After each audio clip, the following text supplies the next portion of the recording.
Halo, ketemu lagi dengan saya Marta Sasongko. Kita mau ngobrol barang dan jasa lagi, tapi kita akan bicara tentang bagaimana e-purchasing dalam pengadaan barang dan jasa pemerintah. Nah, mungkin kalau Anda juga sempat baca-baca gitu ya, apa sih e-purchasing, dan mungkin ada pernah dengar toko daring, pernah dengar e-katalog. Nah, semuanya itu adalah sebuah upaya di era digital ini supaya pemerintah itu kalau belanja untuk kebutuhan pemerintah sendiri itu dengan cara yang lebih modern ya.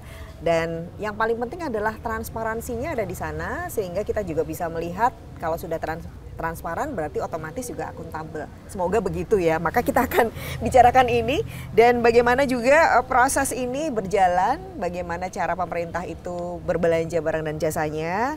Kalau Anda tertarik untuk menjadi penyedianya juga nanti mungkin di sana akan ada informasi tentang mekanismenya. Dan tentu saja bagaimana e-purchasing ini dijalankan, strategi supaya menjaga barang dan jasa ini berkualitas dengan harga yang tetap kompetitif. Hadir narasumber kita, yang pertama adalah wakil Anda di DPRD DIY, Komisi C DPRD DIY, Mas Lili Syaiful Ahmad SP. Mas Lili, apa kabar? Baik, alhamdulillah. Iya, ngomongin belanja-belanja sekarang, Mas. Iya. Ayo belanja. Ayo belanja. Nanti pengawasannya gimana, prosesnya gimana ya Mas? Ya, dari Komisi C ini adalah yang menjadi mitranya. Nah, kemudian dari pengelola pengadaan barang dan jasa Setda DIY sudah hadir pengelola pengadaan barang dan jasa pertama Biro Pengadaan Barang dan Jasa Setda DIY, Mas Dwi Agung Nugroho SAP. Mas Agung. Baik, Mbak. Tadi saya tanyain mau dipanggil Pak apa Mas. Kalau saya ke Mas Lili pasti Mas Lili. Biar kita sama-sama enak gitu ya. Mas Agung. Nom gitu, Mbak. Sama-sama nom, betul Mas. Ya, karena kita ngobrol di bawah ini kita biar lebih santai. Ini ngomong-ngomong kan saya juga searching nih tadi Mas. Kalau toko daring, ada e-katalog, ada e-purchasing, bingung Mas saya Mas. Boleh dijelasin apa sih masing-masing ini bedanya apa? Mungkin kalau membahas tentang e-purchasing, pertama ya kita untuk e-purchasing itu adalah tata cara pembelian barang oleh pemerintah melalui e-katalog yang dilakukan secara daring dengan tidak meninggalkan prinsip-prinsip pengadaan barang dan jasa. Itu Mbak. Nah, ada tata caranya gitu ada tata caranya. Nah, di versi sebelumnya itu e-purchasing itu dibagi menjadi dua. Ada e-katalog, ada toko daring gitu, Mbak. Nah, setelah ada terbitnya Perpres 17 tahun 2023 tentang percepatan transformasi digital, itu dijadikan satu menjadi e-katalog gitu. Oh, jadi toko daringnya sekarang menyatu di e-katalog. Betul. Artinya semua kebutuhan itu ada di e-katalog. Nah, yang menarik dari e-katalog untuk versi terbaru ini Mbak, ini sangat menarik dibanding dengan versi sebelumnya gitu. Jadi kita kalau mau belanja itu pemerintah itu melakukan pengadaan melalui e-katalog itu, jadi kita tinggal semacam kayak di toko di marketplace kayak toko oranye, toko hijau gitu Jadi kita tinggal browsing, lihat-lihat, beli, bayar gitu Mbak. Jadi semuanya sudah di situ. Semuanya sudah dari situ. Nah, di versi sebelumnya itu hanya sampai proses pemesanan aja, Mbak. Untuk pembayaran itu belum sampai ke situ. Dan jadi pembayaran terpisah. Pembayaran terpisah. Nanti pembayaran secara manual gitu lah. Yang di versi terbaru ini sudah sampai ke pembayaran. Gitu, Mbak. Jadi untuk e-katalog versi 6 ini sangat user friendly lah gitu. Kemudian untuk mesin pencariannya juga sudah sangat bagus. Kalau kita sekarang, kalau yang dulu itu kita searching itu kalau nggak, kata-katanya nggak persis itu nggak keluar barang itu. Nah, yang di versi terbaru ini lebih canggih, seperti di mesin pencarian Google gitu, Mbak. Jadi walaupun salah pun keluar akan algoritma itu berjalan di situ gitu. Kemudian transaksinya juga tercatatkan secara end to end. Jadi dari awal pemrosesan dari pemilihan, kemudian negosiasi, kemudian kalau ada addendum kontrak juga ada di situ. Kemudian ada nanti ketika sudah akan berkontrak, kalau di e-katalog itu namanya surat pesanan, itu tanda tangannya juga tinggal tanda tangan elektronik. Tidak seperti yang sebelumnya, kalau tanda tangan itu harus misalnya penyedia di Jakarta mendapatkan proyek di Papua, mereka harus ke Papua hanya untuk menandatangani kontrak gitu. Nah sekarang dengan versi terbaru ini tidak perlu seperti itu, jadi menghemat biaya juga gitu. Jadi TTE-nya udah dianggap sah itu ya. Iya. Kemudian fitur unggulan berikutnya adalah terintegrasi dengan jasa ekspedisi, itu juga sudah terakomodir di situ. Juga sudah langsung include. Seperti e-commerce pada umumnya gitu, Mbak. Kemudian jadi kalau di di katalog versi 6 itu sistemnya kayak COD, Mbak. Jadi kita klik beli, kemudian barang sampai baru dibayar gitu. Okay. Itu jadi semua, aman, sangat aman. Semua akan sistemnya pembayaran semua setelah barang seperti sampai. itu. Kalau jadi tidak cocok bisa dikembalikan itu dia. gitu. Jadi misalnya nggak cocok ya boleh dikembalikan. Betul. Ini berarti saya boleh ngikut Mas Lili, boleh. COD semua. Boleh semua. Kalau yang di sana kan bayar dulu gitu. Nah ini kan sebagai juga Komisi C yang menjadi mitra dari Biro Pengadaan Barang dan Jasa Set DIY. Ini kalau melihat, ini berarti kan ada kenaikan, tambahan gitu, dan kemudian berarti memudahkan. Ya. Itu apa ini Pak Mas Lili tanggapannya? Ya, kita memang kalau dalam konteks efektivitas, efisiensi dan sebagainya ya kita mendukung. Ini lebih transparan. Transparan lagi ya. ya. Lebih transparan. Walaupun sebenarnya yang namanya kebocoran itu pakai metode apapun bisa. Ya kan Mas Agung? Betul. Tergantung niat pelakunya. Ya. Tetap bisa bocor. Bisa bocor. Ya, itu tergantung kedua belah pihak. Iya, betul. Penyedia jasanya dan oknum dari yang mau belanja, yang bukan yang mau belanja, yang mengoperasikan ini, itu bisa, semuanya bisa, gitu kan. Tapi kan paling tidak dari sini lebih terkontrol, karena selain efektif yang berkaitan dengan proses penerbangan, misalnya kalau orang dari luar kota dan sebagainya tidak harus nanti ketemu untuk tanda tangan kontrak dan sebagainya, ada kepastian harga. Jadi kalau lelang full itu kan nanti telusur-telusuran. Jadi orang main pokoknya yang paling bawah dan sebagainya, dan itu membutuhkan controlling lebih dari Biro PBJ untuk misalnya, oh ini benar nggak perusahaan ini? Real atau hanya aspal kan gitu. Jadi hal-hal seperti ini memang ini memudahkan. Lebih baik lah gitu. Ya saya yakin kan pergeseran perpresnya kan sangat dinamis dari perpres yang tahun 2016 ke 18 ke 21 ya kan, terus ada tadi muncul 23 ya Mas ya. Muncul lagi sekarang yang perpres 46 tahun 2025. Barusan muncul terbaru. Yang perpres terakhir lebih ke apa? Ya lebih tentunya melakukan sebuah proses perubahan-perubahan yang lebih baik. Jadi lebih efektif, seperti yang disampaikan Mas Agung tadi. Lebih efektif, lebih transparan dan sebagainya. Lebih memudahkan kedua belah pihak. Oke, memudahkan apa menyulitkan buat ketiga belah pihak mungkin ya. Karena nanti ada orang operator yang ininya ya, aplikasinya ya. Ada juga yang nanti akan menerima barang tersebut yang misalnya ditunjuk mendapatkan hibah dan sebagainya dan sebagainya dalam proses pengadaan tersebut. Kalau disebut mudah sama Mas Lili, boleh dong Mas Agung juga diceritain prosesnya pemerintah itu mau membeli barang atau jasa itu, selain tadi yang sudah diceritakan ada negosiasi, dan tahapannya itu sebenarnya basicnya seperti apa sih? Untuk tahap-tahapannya sangat memangkas birokrasi. Jadi pertama kita pesan, kemudian udah nggak pakai proposal lagi ya berarti ya, proposal pengadaan barang gitu? Kalau untuk dokumen sebenarnya ada, cuma semuanya secara otomasi, Mbak. Ada secara elektronik. Jadi itu juga termasuk keunggulan dari katalog versi 6 ini, secara elektronik sudah semuanya, dari proses mulai dari awal sampai akhir itu semua tercatat dengan elektronik, sehingga memudahkan untuk auditor untuk mengaudit pun juga lebih mudah. Tinggal dibuka di situ. Betul, seperti yang Pak Lili sampaikan tadi, itu tergantung niatnya. Untuk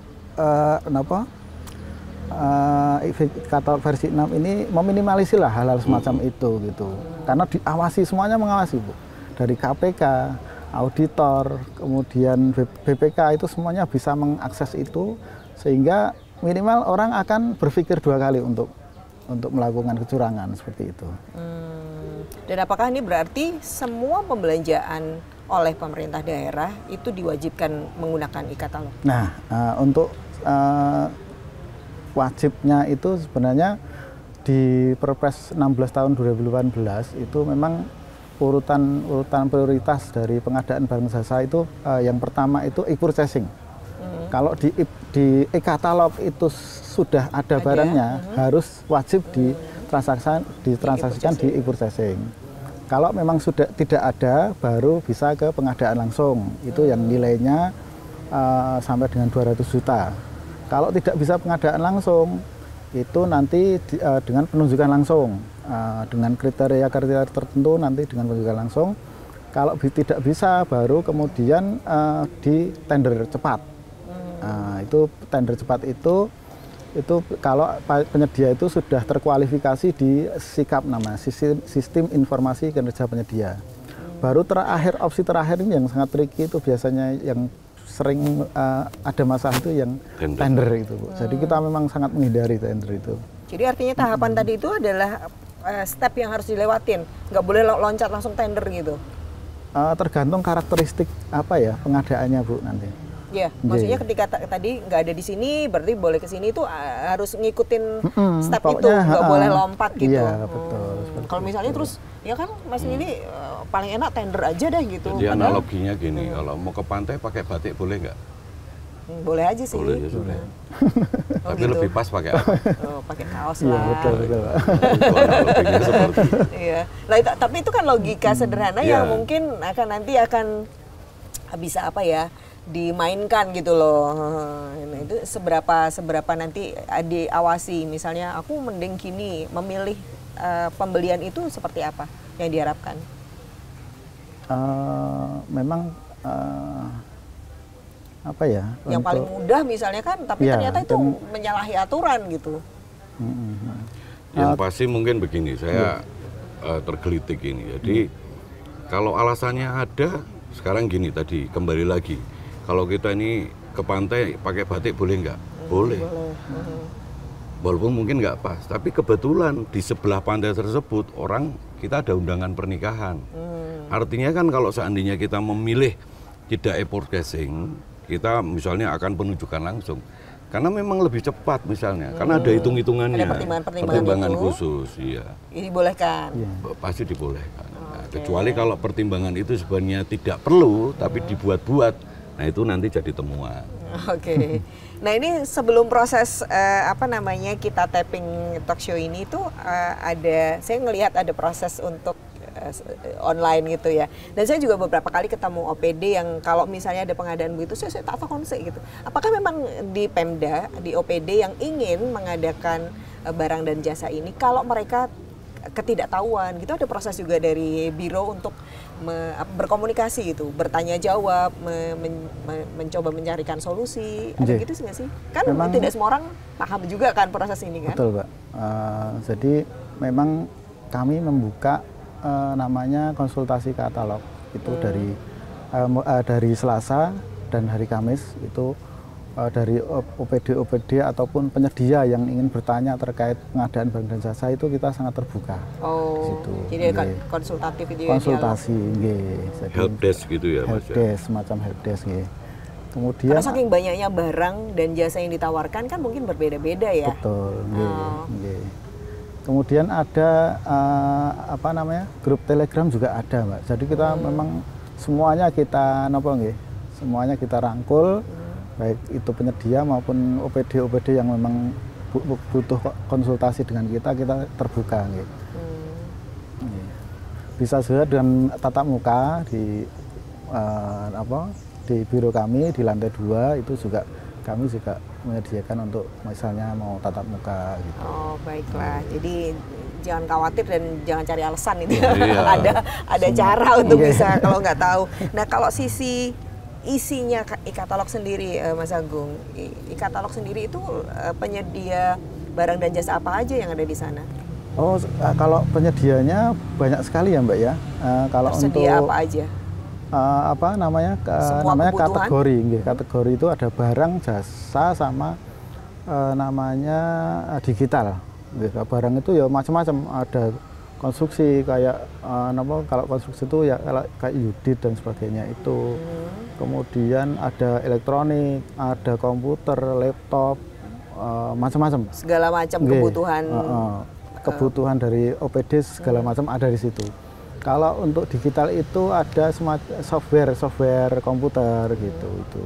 Jasa juga banyak, ada jasa keamanan, jasa kebersihan, kemudian jasa sewa peralatan elektronik itu juga ada di situ. Tapi untuk yang most wanted itu kayak yang sering dicari itu makan minum, kemudian ATK itu banyak banget yang daily mungkin itu daily, yang paling betul. sering diakses. Bahasanya most wanted ya. Most wanted. Saya most wanted itu beda lagi. Saya boleh pasti pajang di sana sebagai most wanted. Bisa Ibu nanti di jasa MC ya. Tapi ini berarti juga setiap tahun akan terus bertambah untuk kebutuhan dan juga ketersediaannya. Selalu bertambah Mbak, karena kemudahan itu ya, dan kebutuhan dari OPD juga semakin meningkat ya, macam-macam itu semakin banyak lah gitu. Dan itu dibuka peluangnya terus, untuk apa aja kebutuhan yang dibuka terus. Oke. Dan sekarang pendaftarannya pun juga lebih mudah gitu. Pendaftaran bagi penyedia itu lebih mudah. Sekarang cukup punya NIB, kemudian NPWP, dan ada pernyataan tidak masuk dalam daftar hitam, itu aja. Itu langsung sudah bisa mendaftar di e-katalog. Mudah ternyata. Sangat mudah Ya. Itu yang seringkali ditakutkan gitu. Wah, urusan sama pemerintah itu kan sulit, detailnya mungkin administrasinya banyak banget, ternyata dengan e-katalog ini dipermudah. Oke, nanti kita akan bahas lagi lebih detail ya Mas Willy. Dan kemudian ini adalah peluang yang seperti apa yang Anda bisa gunakan. Jadi jangan kemana-mana.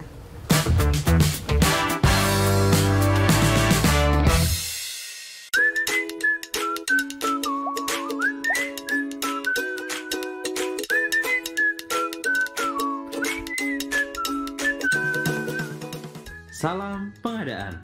Kamu pelaku usaha, menjual barang atau jasa yang dapat dimanfaatkan pemerintah. Tahu nggak, pemerintah punya anggaran lebih dari 1.000 triliun rupiah untuk belanja pengadaan yang tersebar di kementerian, lembaga, atau pemerintah daerah atau yang disebut dengan KLPD. Kamu juga bisa loh ikut ambil peran dalam pengadaan pemerintah dengan menjadi penyedia barang jasa. Kamu bisa mulai dengan mencari tahu rencana umum pengadaan pemerintah melalui website aplikasi Sistem Informasi Rencana Umum Pengadaan atau SIRUP dengan alamat sirup.lkpp.go.id. Di aplikasi SIRUP, rencana umum pengadaan dikemas dalam bentuk paket pekerjaan. Kamu bisa pilih kategori yang sesuai dengan bidangmu, di antaranya pengadaan barang, pekerjaan konstruksi, jasa konsultansi, dan jasa lainnya. Selain itu, kamu juga bisa melakukan pencarian paket berdasarkan instansi, lokasi, metode pengadaan, pagu, dan rencana waktu pelaksanaan pengadaan. Dari setiap paket yang diumumkan, kita bisa mengetahui berbagai informasi, di antaranya judul pengadaan, uraian pekerjaan atau spesifikasi barang jasa yang dibutuhkan, nilai pagu pengadaan, lokasi pengadaan, dan jadwal pemilihan hingga pemanfaatan barang jasa. Untuk kamu yang bukan pelaku usaha, aplikasi SIRUP juga bisa kamu manfaatkan untuk mengawal perencanaan pengadaan pemerintah. Pengumuman paket pengadaan di SIRUP merupakan bentuk transparansi pemerintah kepada publik, supaya masyarakat juga punya kepedulian untuk tahu uang negara dibelanjakan untuk apa saja. Yuk kita siapkan diri untuk ambil peran dalam pengadaan pemerintah.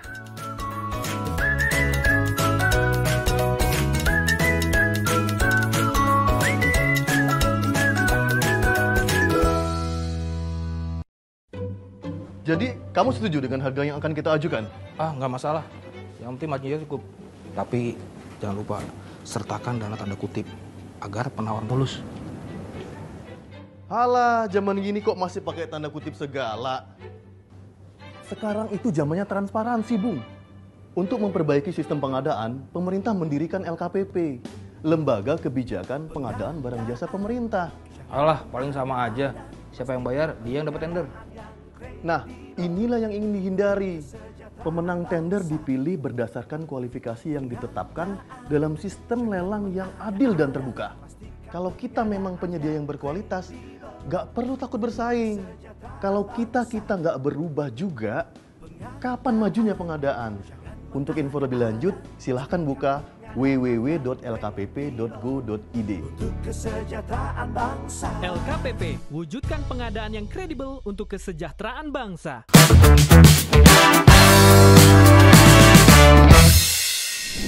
Ya, ngomongin e-katalog dari tadi ya, berarti ada kesempatan karena tadi Mas Agung menyampaikan ternyata gampang banget. Boleh diulang Mas, menjadi penyedia itu gampang banget, hanya butuh NIB, kemudian NPWP, kemudian tidak masuk dalam daftar hitam. Tidak masuk daftar hitam. Ya, tinggal daftar nanti, hitam itu daftar hitam apa? Daftar hitam penyedia, Bu. Oh, penyedia. Oke, yang misalnya terjadi cheating di mana gitu tuh berarti masuk blacklist. Nanti di blacklist. BI checking sih aman kayaknya. Iya, aku mau tanya itu. Berarti kalau BI checking enggak ya? Kayaknya enggak. Iya. Jadi nanti Mas Didi pengusaha banget soalnya. Enggak, kalau BI checking enggak. Iya, kemudian apa yang harus disampaikan produk nanti yang daftarnya di katalog.inaprok.id gitu. Katalog.inaprok.id. Jadi nanti ada proses verifikasi juga. Cuma verifikasinya juga melalui online. Jadi penyedia tidak perlu ke tempat kami untuk melakukan verifikasi gitu. Nggih, betul. Ya ini penyedia makanan dan minum, nggak perlu kasih sampel ya. Iya. Verifikasinya pun online. Kemudian hasil verifikasinya nanti disampaikan. Langsung disampaikan. Masuk atau tidak masuknya itu karena apa biasanya? Kalau untuk masuk tidak masuknya mungkin biasanya kadang KTP-nya tidak sesuai dengan alamat yang tertera di NIB misalnya seperti itu. Ya hal teknis lah itu. Oh, teknis banget ya. Teknis banget. Oke, baik. Mas Didi kan tadi saya bilang ke Mas Agung, ini berarti pemerintah wajib apa enggak? Tapi kalau melihat bahwa sebenarnya di balik ini tuh ketika penyedianya banyak dari masyarakat kita, berarti kan ada roda ekonomi yang bergerak. Yeah. Nah, apakah kalau dari Komisi C itu mestinya lebih mendorong lebih masif lagi pemerintah daerah lebih banyak belanja ke sana atau gimana tuh? Iya, jadi ya dari kita untuk kita, bahasanya kan gitu. Kalau seandainya masyarakat kita itu banyak yang bisa menyiapkan atau menyediakan barang dan jasa tersebut, ya mestinya ya ini bukan konteks monopoli sebenarnya. Kalau digeser konteks monopoli nanti orang lain nggak mau belanja orang Jogja, kan gitu. Orang Jawa Tengah nggak mau nih belanja dari orang Jogja misalnya. Tapi paling tidak kalau kita dorong dan secara normatifnya itu para penyedia jasa dan barang itu memenuhi syarat, ya kenapa tidak? Nah, keberpihakan itu kan penting kan Mas Agung kan gitu. Jadi pesan moralnya juga harus. Ya, dan kita memang harus lakukan distribusi informasi itu lebih masif lagi. Jadi saya pikir ini tambahan gagasan saja. Jadi yang kita ajak berbicara itu mungkin nanti ada ke depan ada sosialisasi yang dilakukan oleh Biro PBJ di sekolah-sekolah SMK yang mereka teknis juga, orang-orang teknis kan. Begitu keluar mereka bisa langsung jadi seorang pengusaha, entrepreneur kan. Sekecil apapun usaha itu kan tetap namanya pengusaha kan gitu. Jadi walaupun tatarannya ada yang UMKM, ada UKM dan seterusnya. Saya mendorong pikir, partisipasi dari secara dari dini. Iya, gitu ya? dari dini. Jadi kita masifkan hal-hal tersebut. Terus kemudian melibatkan para mahasiswa yang ada di DIY kan banyak sekali. Jadi mereka yang bisa memunculkan sebuah bisnis-bisnis baru dan karena mereka itu pegang digital marketing, familiar dengan itu, ini yang perlu kita ajak juga. Ini menarik nih. Iya, harus kita ajak gitu. Dan kita siap tuh jadi pembicara ya kan. Oh iya betul. Sudah langsung melamar. Karena Mbak Marta ini kan juga ya entrepreneur, orang Kadin. Kita sama-sama lah di Kadin. Selain kita ini juga sekarang, kalau saya sekarang jadi pegawai outsourcing tuh Mas Agung. 5 tahunan ya Mas? Kontrak 5 tahunan, yang katanya akan mundur jadi tambah 2 tahun. Oh katanya. gitu, tapi belum, masih gosip ya? Sudah keputusan MK. Oh iya, lumayan dong. Tapi nggak tahu nih, jadi apa enggak gitu. Lumayan hitung-hitungannya nanti ya, 7 tahun. Artinya Mas Lili, saya baru dengar pertama, karena selama ini kalau kita bicara penyedia barang jasa pemerintah barangkali adalah yang existing gitu ya, pengusaha-pengusaha yang sekarang. Yang di idenya Mas Lili tadi adalah para calon entrepreneur yang mungkin juga kebaruan bisnisnya. Secara digital mereka punya kemampuan tapi tidak berpikir mengakses itu gitu ya Mas, jualannya ke mana gitu ya. Ternyata di pemerintah pun ada kesempatan buat mereka, contoh yang digital. Mungkinkah seperti idenya Mas Lili itu dijalankan Mas Agung?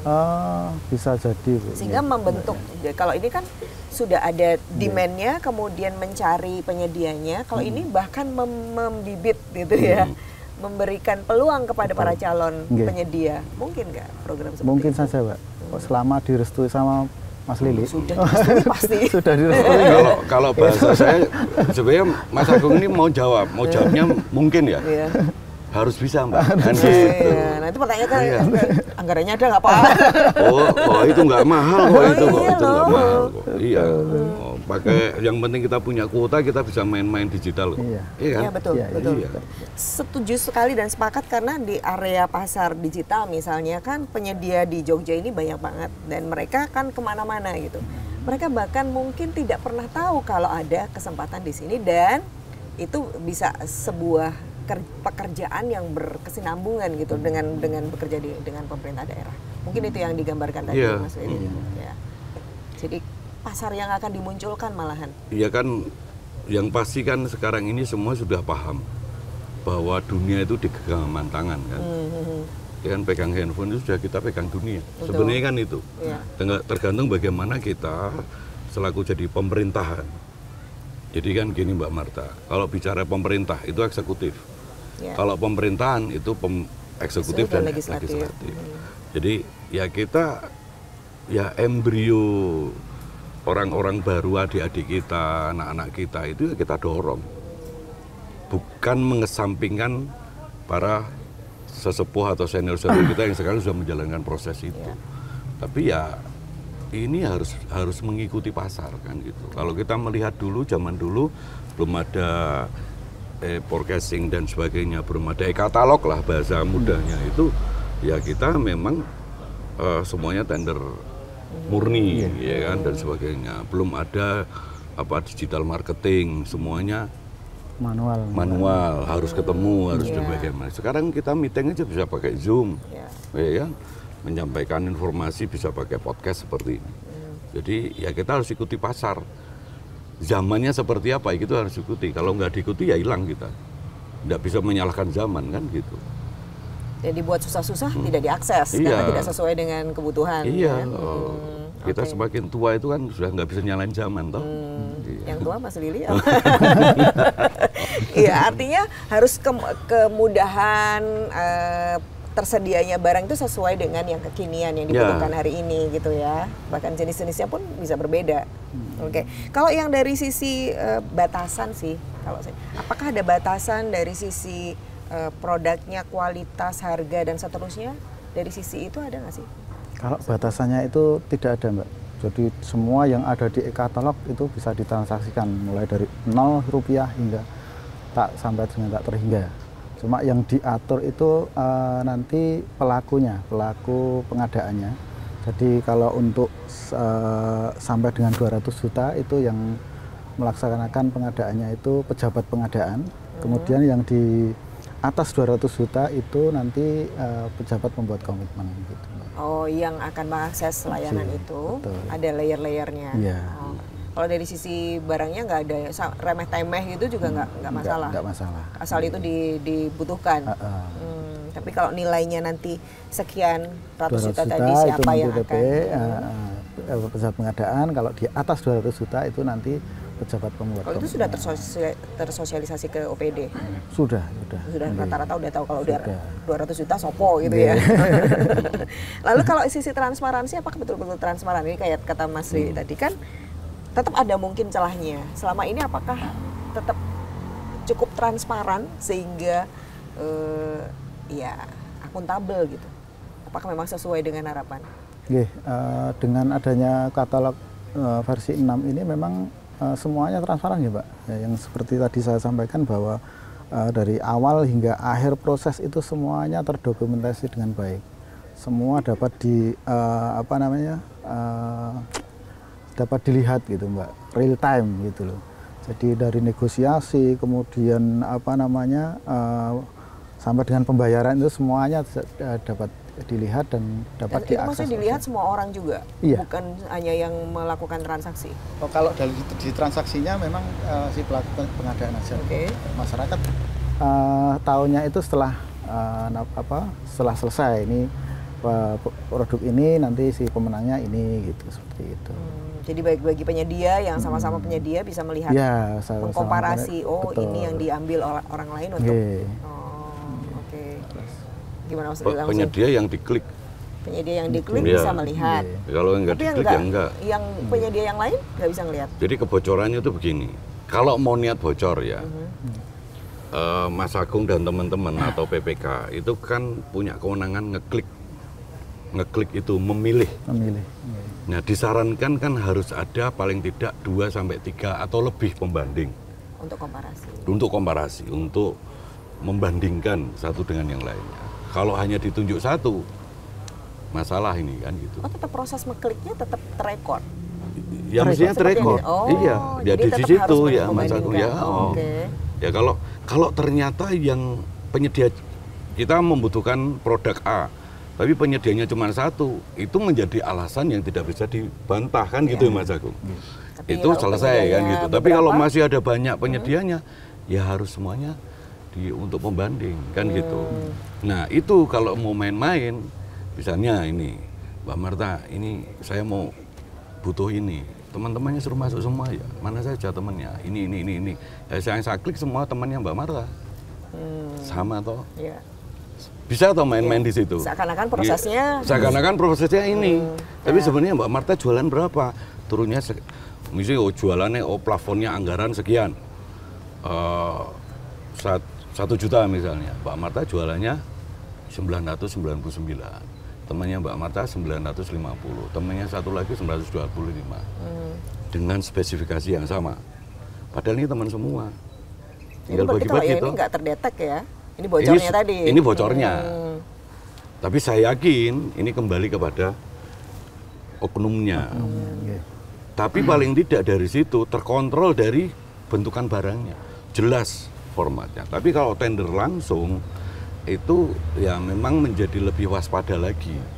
Karena begitu ditembak turun lebih dari 20%, ini bertanya-tanya. Kira-kira berapa yang menang nanti dapat untungnya berapa? Jangan-jangan kasihan mereka rugi kan gitu. Atau biar nggak rugi terus mereka main-main kan. Betul. Yang rugi siapa akhirnya? Masyarakat. Yang rugi masyarakat. Tapi kalau dengan sistem katalog e-forecasting ini menjadi lebih, batasannya lebih jelas. Tapi menarik apa yang dikatakan Mas Lili. Kalau di marketplace pun satu orang pun bisa bikin berapa toko gitu ya. Barangnya sama kan Mas, displaynya sama, itu ketahuan tuh. Ini yang penting tokonya, KTP-nya beda-beda. Perusahaannya beda-beda. Sama, dan itu nanti diakses oleh semua orang. Nah kalau di e-katalog mungkin nggak satu penyedia itu punya beberapa toko? Sangat mungkin, cuma kan jodoh melu-melu ya kita ngomongin ini nonton terus ikut-ikutan. Tapi ini kan kita ngomongin transparan sebenarnya Mas. Bisnis ya, bisnis sah ya. Itu kan yang terjadi beneran. Nah, itu kalau konteks bisnis sah ya. Betul. Tapi kemudian regulasinya gimana gitu loh. Jadi di e-katalog itu juga sering ditemui, sebelumnya kan saya di bagian LPSC ya Pak, mengurusi tentang itu juga. Jadi ada anomali-anomali seperti yang Bapak sampaikan, Pak Lilik sampaikan tadi, Mas seperti Mas konsisten yang disampaikan Mas Lilik tadi, seperti jadi ada tuh Mbak, transaksi itu setiap mentransaksikan itu jam 12 malam seperti itu. Kemudian ada transaksi itu sekarang ditransaksikan harganya dinaikkan, kemudian besoknya langsung turun. Itu semuanya terekod Mbak, semuanya dideteksi dan bisa nanti audit dapat melihat itu. Gitu. Jadi memang ya tergantung niatnya itu tadi seperti yang sampaikan Mas Lili. Apapun ada proses itu semuanya controlling atau pengawasan gitu nggak supaya terjadi pencegahan? Kalau diaudit kan berarti sudah terjadi, Iya. baru diaudit kena nih, masih ketahuan. Tapi ada nggak proses untuk mengontrol supaya tadi fair trading di situ gitu? Nah itu tadi dipasangi CCTV itu kayak KPK bisa melihat, kemudian gitu ya. nah itu hanya pencegahan sih Mbak. Kalau memang mereka ini juga banyak juga yang tertangkap KPK karena seperti itu kan ya. Nggih. Ya, jadi pun celahnya pun tergantung niatnya tadi Tergantung ya. niatnya. Mensreanya istilahnya. Cobaannya jadi hukumnya lebih berat toh kalau kayak gitu. Makanya kan tidak banyak teman-teman di PBJ ini atau teman-teman yang sekarang ini mau jadi PPK ya Mas ya. Betul. Nggak banyak. Karena khawatir. Tidak punya niat tapi salah dokumen. Masalah. Masalah juga. Jadi nggak ada niat tapi salah dokumen. Masalah. Iya. Nah, ini artinya gimana tuh? Karena kan itu ketidaktahuan ya, atau mungkin misinformasi, atau ya mungkin hal-hal yang seharusnya tidak diinginkan, tapi dia capable sebenarnya sebagai penyedia, hanya masalah kecil kemudian tidak ada niat tidak ingin gitu karena takut masalah gitu loh. Gimana tuh supaya mendorong ya penyedia kan butuh untuk menjadi bagian bisnis, yang mencari juga butuh penyedia gitu. Tapi ada masalah-masalah seperti ini diantisipasi nggak? Intinya ini Mbak, tidak ada niat jahat itu tadi ya. Mensreanya itu tadi yang penting. Misadministrasi gitu ya. Ya, nek saya gini, ya rule-nya sudah ada ya Mas Agung. Aturannya sudah ada, batasan aturannya sudah ada. Di situ dulu. Ternyata ada salah dokumen dan sebagainya. Tapi itu nanti dari APH melihat. Kalau ternyata memang si orang tersebut tidak ada niat macam-macam, ya Hanya pasti kesalahan hanya administrasi. kesalahan ini kan pasti bisa ya semuanya kan pasti berkeadilan toh. Nggak mungkin misalnya ini kok ada ini, ternyata yang salah pihak ketiganya, bukan PPK-nya. Ya yang diambil ya pihak ketiganya, wong PPK-nya nggak ngerti. Kan gitu. Ya, walaupun dia akan jadi saksi nanti, akan dipanggil kan gitu. Ribet nggak sih? Karena itu ya bagian yang, Iya. aduh kalau ribet ya nggak usah aja lah. Iya, makanya kan kadang-kadang teman-teman kan ada yang mau bekerja untuk dengan government, ada juga yang mending swasta murni lah kan gitu. Jadi pilihan juga ya. Tapi semuanya ada cuannya kok. Oh iya. Kan gitu.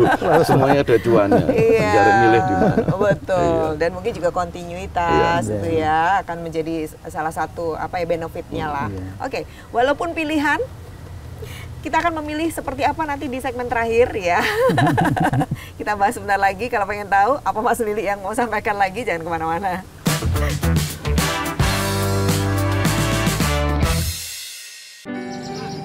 Dalam melayani masyarakat, negara perlu berbelanja barang dan jasa, baik untuk pembangunan, baik untuk pemeliharaan. Disinilah Lembaga Kebijakan Pengadaan Barang Jasa Pemerintah hadir untuk mengatur proses pembelanjaan anggaran negara demi kesejahteraan bersama. Dengan sistem pengadaan terdigitalisasi yang dikembangkan oleh LKPP, proses belanja barang dan jasa tidak lagi manual seperti dulu. Sekarang, pejabat pembuat komitmen, yakni seseorang yang tersertifikasi, bisa berbelanja secara digital melalui katalog elektronik. Di dalamnya, barang dan jasa bersaing secara terbuka, sehingga negara bisa mendapatkan kualitas terbaik dengan harga yang bersaing.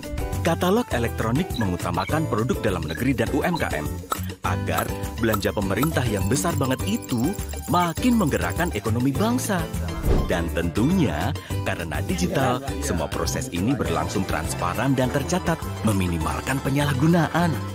Pembangunan dan penyelenggaraan negara baik dari desa, kota, selalu membutuhkan proses pengadaan yang efektif dan transparan, sehingga bisa dirasakan oleh seluruh masyarakat Indonesia. Mari kita kawal pengadaan yang tepat, cepat, bersama masyarakat.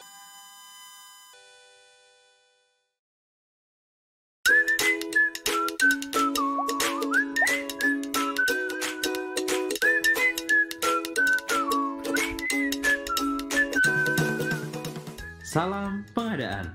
Kamu pelaku usaha, menjual barang atau jasa yang dapat dimanfaatkan pemerintah. Tahu nggak, pemerintah punya anggaran lebih dari 1.000 triliun rupiah untuk belanja pengadaan yang tersebar di kementerian, lembaga, atau pemerintah daerah atau yang disebut dengan KLPD. Kamu juga bisa loh ikut ambil peran dalam pengadaan pemerintah dengan menjadi penyedia barang jasa. Kamu bisa mulai dengan mencari tahu rencana umum pengadaan pemerintah melalui website aplikasi Sistem Informasi Rencana Umum Pengadaan atau SIRUP dengan alamat sirup.lkpp.go.id. Di aplikasi SIRUP, rencana umum pengadaan dikemas dalam bentuk paket pekerjaan. Kamu bisa pilih kategori yang sesuai dengan bidangmu, di antaranya pengadaan barang, pekerjaan konstruksi, jasa konsultansi, dan jasa lainnya. Selain itu, kamu juga bisa melakukan pencarian paket berdasarkan instansi, lokasi, metode pengadaan, pagu, dan rencana waktu pelaksanaan pengadaan. Dari setiap paket yang diumumkan, kita bisa mengetahui berbagai informasi, di antaranya judul pengadaan, uraian pekerjaan atau spesifikasi barang jasa yang dibutuhkan, nilai pagu pengadaan, lokasi pengadaan, dan jadwal pemilihan hingga pemanfaatan barang jasa. Untuk kamu yang bukan pelaku usaha, aplikasi SIRUP juga bisa kamu manfaatkan untuk mengawal perencanaan pengadaan pemerintah. Pengumuman paket pengadaan di SIRUP merupakan bentuk transparansi pemerintah kepada publik, supaya masyarakat juga punya kepedulian untuk tahu uang negara dibelanjakan untuk apa saja. Yuk kita siapkan diri untuk ambil peran dalam pengadaan pemerintah.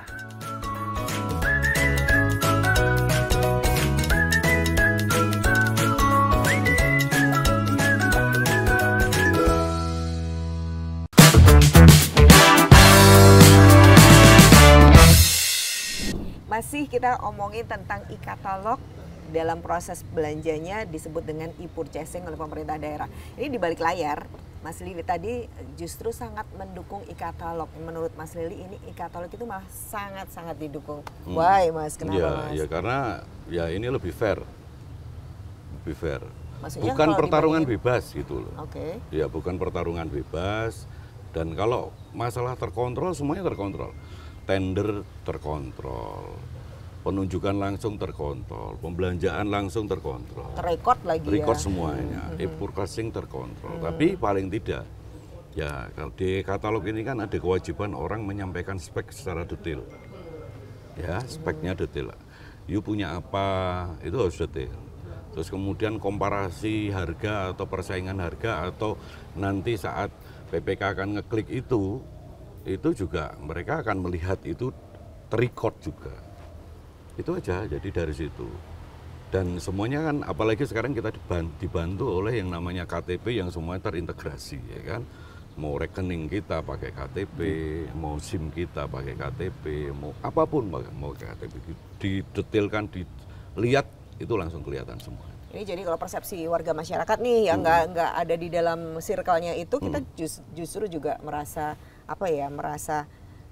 bahwa ini fair gitu ya Mas. Pemerintah belanja itu juga transparan gitu ya. Ya intinya gini, pemerintah mendorong agar supaya melakukan proses pembelanjaan dengan e-purchasing atau katalog itu kan di antara semua yang program yang dijalankan, insya Allah yang terbaik yang ini, kan gitu. Ya kan Mas Agung? Jadi proses-proses sebelumnya ini semuanya lebih baik ya? Semuanya baik. Ya yang namanya orang kan pengennya lebih baik.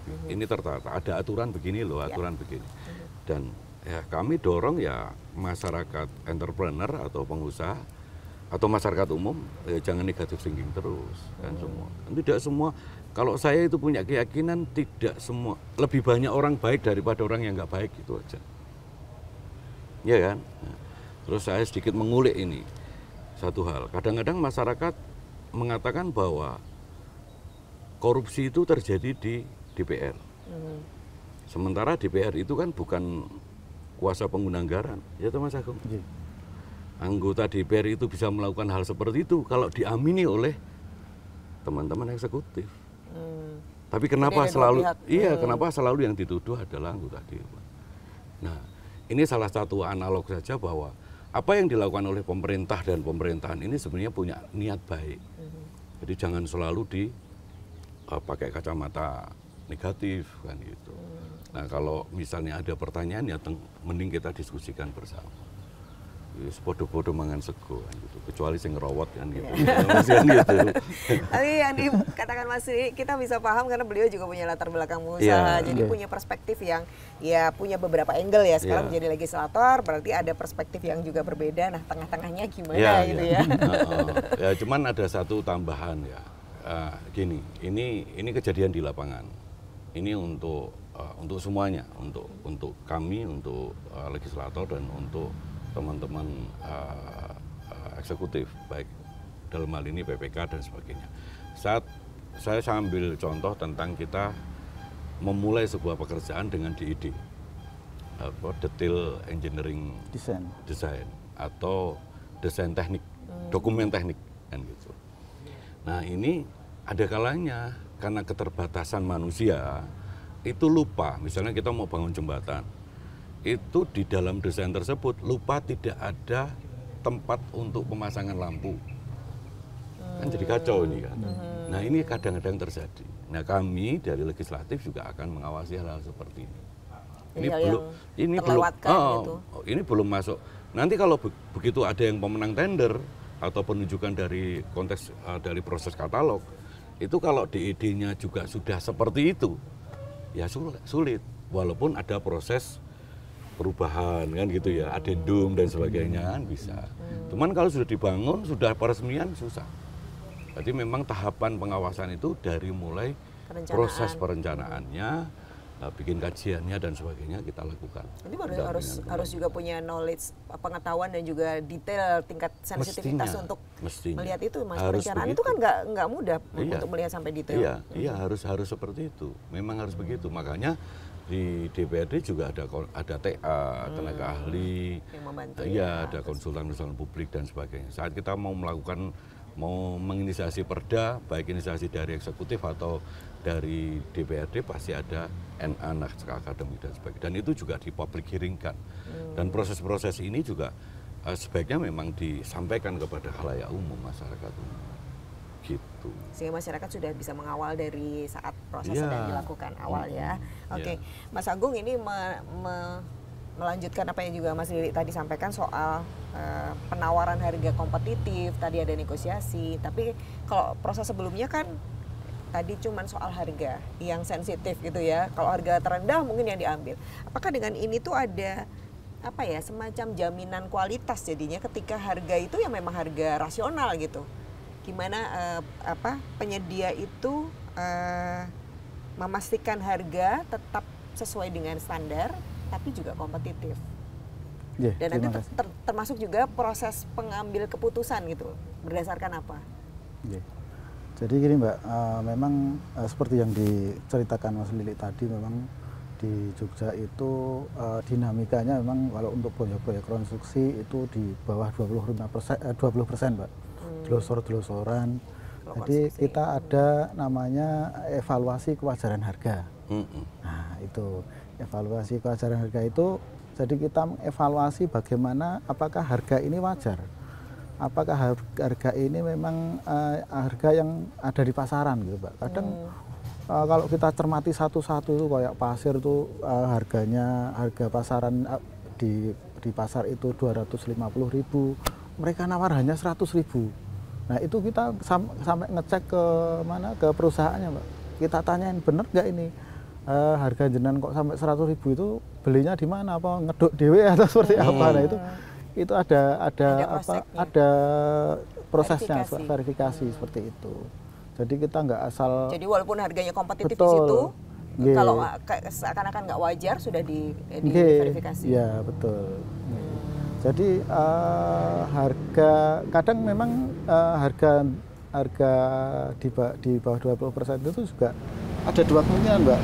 Jadi HPS-nya yang kurang presisi atau memang si penyedianya yang ngawur asal dapat pekerjaan seperti itu. Jadi ngitung ya HPP-nya berapa. Betul. Itu ya. Jadi ada evaluasi kewajaran harga itu tadi digunakan untuk seperti itu. Gitu. Jadi ini kalau mau dibandingkan sama sistem yang sebelumnya sama Mas Lili tadi, berarti ini akan jauh lebih sesuai dengan kualitas barangnya. Iya. Dibandingkan yang harga yang proses sebelumnya. Betul Mbak. Akan lebih terjaga. Akan lebih jaga kualitasnya seperti itu. Oke. Kalau yang tadi nego, nego itu tuh kewajiban harus atau enggak harus? Nah, kalau negosiasi di katalog versi 6 di katalog versi 6 itu ada 2 metode, Mbak. Jadi satu itu mini kompetisi. Jadi mini kompetisi itu jika penyedianya ada 2 atau lebih penyedia yang memiliki barang yang dengan spesifikasi yang sama atau mirip, itu di mini kompetisikan kayak semacam lelang, tapi itu nanti sistem yang mengundang. Jadi misalnya kita mau beli komputer nih, komputer merek A gitu. Nah, nanti ketika kita sudah umumkan, itu si penyedia yang mempunyai komputer merek A dengan spesifikasi yang sesuai dengan yang dibutuhkan PPK, itu akan otomatis terundang. Nah, otomatis terundang, kemudian mereka menyampaikan spesifikasinya, menyampaikan penawarannya, nanti secara sistem juga akan didapatkan pemenangnya. Nah, yang seperti itu, mini kompetisi seperti itu sudah tidak ada negosiasi harga lagi, karena harga sudah harga terbaik, gitu. Sudah dikompetisikan sebelumnya. Nah, ada yang metode kedua itu harga metode negosiasi. Nah, itu jika ada yang memiliki barang yang spesifikasinya dibutuhkan oleh kita itu hanya satu penyedia. Jadi mau nggak mau kita harus beli di sini loh, gitu. Nah, tapi itu masih bisa nego harga. Nah, gitu. Seperti itu harus wajib dinegosiasikan, gitu, Mbak. Oke. Nah, ini masalah juga nih. Kalau ada penyedia yang tadi tidak sesuai dengan spek atau tidak selesailah pekerjaannya sesuai dengan rencana transaksi. Ada sanksinya atau ada proses apa? Ya, tentu ada ya, Mbak ya. Kalau misalnya nanti misalnya one prestasi gitu ya, itu nanti bisa kita ambil langkah-langkah dengan pemutusan kontrak atau blacklist itu tadi, atau kita juga secara hukum, Mbak. Sesuai dengan ketentuan yang ada di kontrak nanti. Jadi kalau one prestasi ya tetap ada sanksi-sanksi yang akan dilakukan ya. Oke, kalau yang, nah ini juga termasuk juga resiko, ini kan namanya aplikasi ya, ada data-data di sana, ada resiko hack atau itu nggak sih di e-katalog? Iya, tetap ada, Mbak. Kalau untuk hack itu ya ketika dulu di SPSE belum bekerja sama dengan PT Telkom Indonesia itu memang sering kita dihack, Mbak. Kemarin dulu di lelang gedung itu dia BKD itu, Pak. Ya, itu kita dihack berkali-kali itu. Nggak tahu dari mana itu. Nah, kalau yang sekarang itu kan sudah dipegang sama LKPP. Semuanya terpusat di LKPP sama PT Telkom, tentunya mereka juga punya mekanisme untuk mengamankan itu, gitu, Mbak. Jadi jauh lebih aman. Jauh lebih aman. Ya. Itu takutnya kan yang tadi nggak masuk terus nge-hack gitu ya. Ya itu seperti itu. Kemarin terjadi ya. Iya. Versi sebelumnya itu terjadi seperti itu. Apalagi sekarang kan ada proses pembayaran yang sudah langsung di situ. Sudah lebih aman. Betul.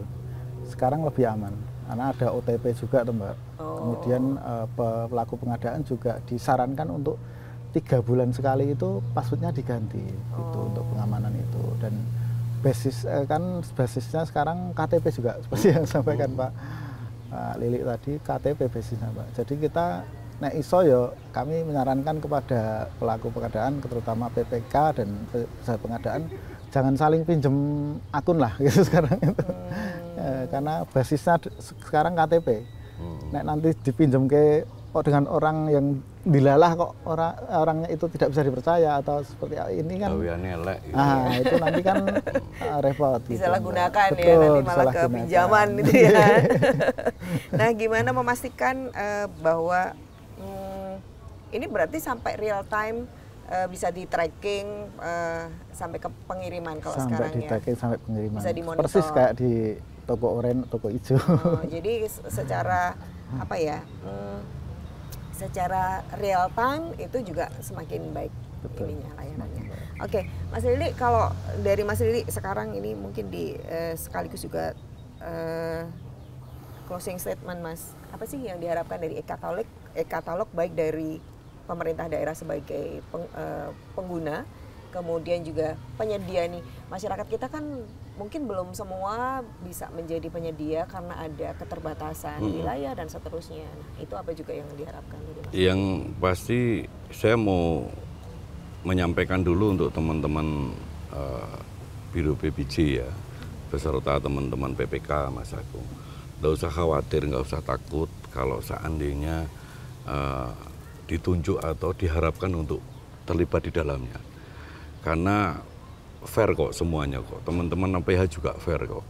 Jadi kalau memang kita itu tidak aneh-aneh, tidak macam-macam juga pasti aman-aman aja, selamat-selamat saja. Nggak usah jadi PPK, nggak usah jadi di sini kalau memang niatnya nggak baik, yo pasti tidak selamat juga, kan gitu. Artinya ya kembali kepada niatan kita awal, seperti apa. Ini saya analogkan dengan misalnya jadi anggota dewan. Kadang orang-orang itu menganggap bahwa jadi anggota dewan itu nggak benar begini. Tapi terus kalau nggak ada orang yang pengen benar terus nggak mau ada di situ, ya semuanya rusak nanti. Sementara kami tugasnya bikin legislasi, bikin aturan, melakukan pengawasan, melakukan anggaran dan sebagainya. Itu yang pertama. Yang kedua, terhadap masyarakat entrepreneur atau masyarakat umum yang hari ini belum melakukan sebuah proses entrepreneur, ya yuk belajar terus karena akan ada peluang-peluang dan kita harus ikutin zaman. Jadi umur itu tetap berjalan, tapi zaman juga akan terus berubah. Mestinya kita harus tetap ikutin itu. Kalau tidak ikutin itu ya hilang, nanti mati kan gitu. Ya proses-proses dulu manusia evolusi itu seperti apa ya, ini kita jalankan saja. Dulu nggak ada toko hijau, toko orange dan sebagainya ya, sekarang sudah ada. Dulu beli motor itu agak sulit, sekarang gampang, kan gitu, ya kan?